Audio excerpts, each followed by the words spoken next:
So today we are going to talk about Azure Container Services. But before we actually get there, let's understand what container is, right?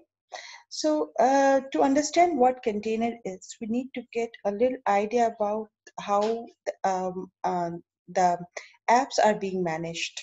So a little while, if we talk about the traditional method, you would see that all the parts of an application would be being developed and managed on a single platform, right? So let's say there is some app, Uber app, and it has a mailing service, it's a payment, it's a map, and then is a customer service. So everything is being managed on one single platform, right?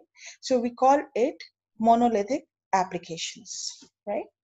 Then, but here the problem is because they are being managed on a single platform.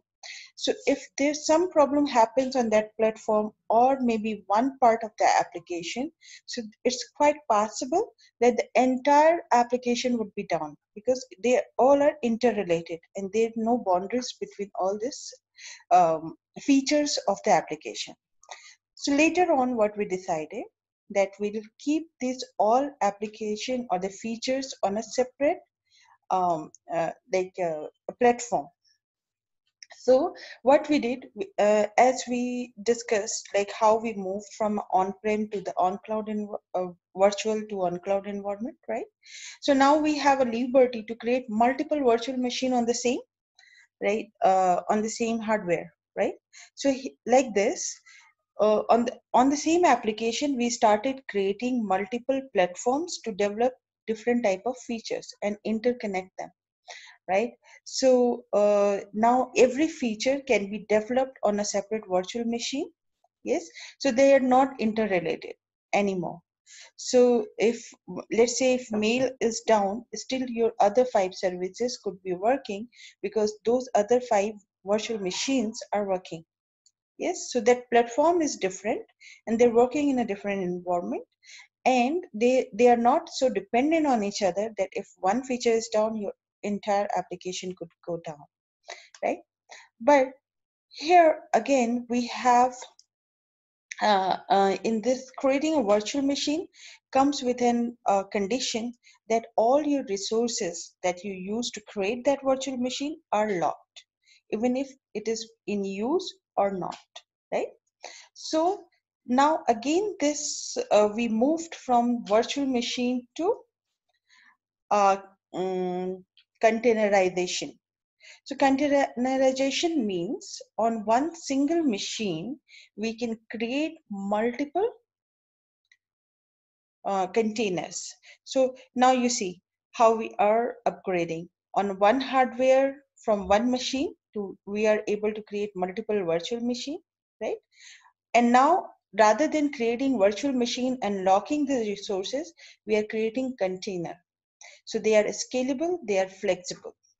However, we would need some tools to create like containers, containerization tools like Docker or something. So here I have used Docker. Now you see, they are on all on the same machine, but they are in a different containers. All these services are different containers, and this can be an entire different environment than other one. So let's say this service you need Windows to Windows and some like ASP.NET or something to run. This could be something in Linux, right?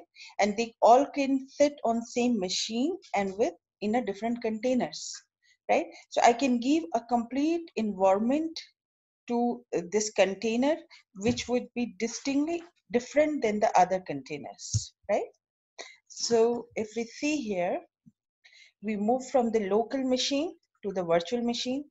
Now this virtual machine started hosting on the cloud, and now we are not limited to virtual machine. Now on the cloud we can do the containers also, right? So we call it container as a service, right? So if you have a container ready, and then you want to host that application on Azure or any cloud services, we got to use the Azure Container Services. right? So let's move to the Azure portal now.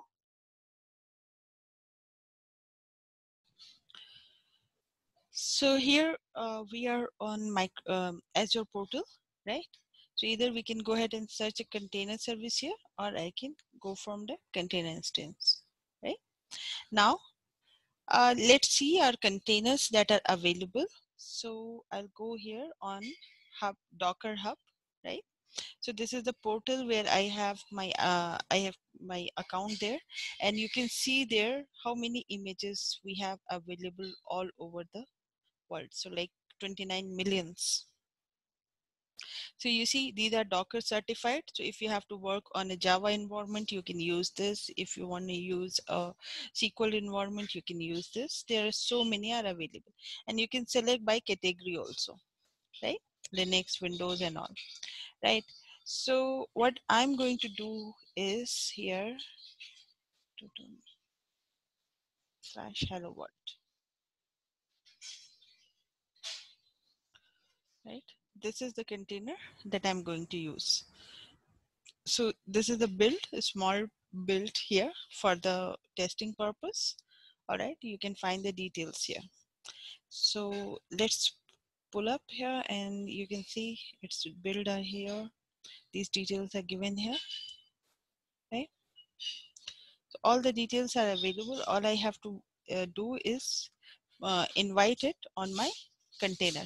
So let's go ahead and simply create one container. Yeah, let's add one. Okay.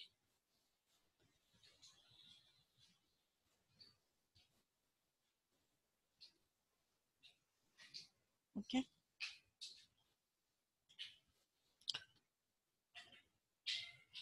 So I have to copy that.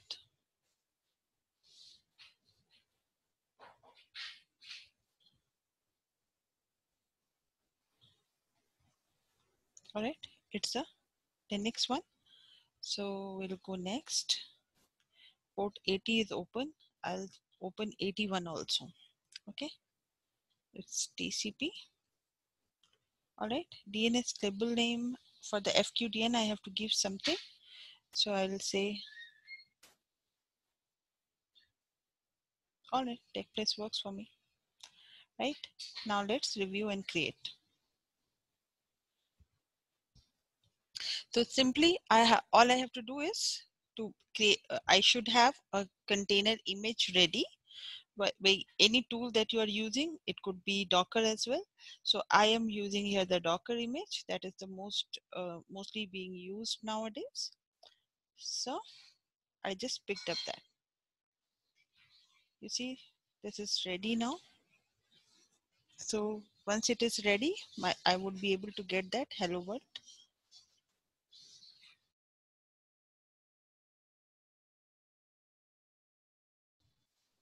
Basically, what it is doing, it would pull the image from my Docker Hub and it would run in my instance, container instance, right? So now my deployment is ready. Let's go here. You see, this is my FQDN name, right? And my container is ready now. This is the IP address, public IP address, OS type is Linux, everything. So you see, I don't have to create a virtual machine, install Linux, and then create my um, application there, right? So everything is in that container itself. All I have to pull it up. So here I copy it. Let's go to a new portal, new tab. Right?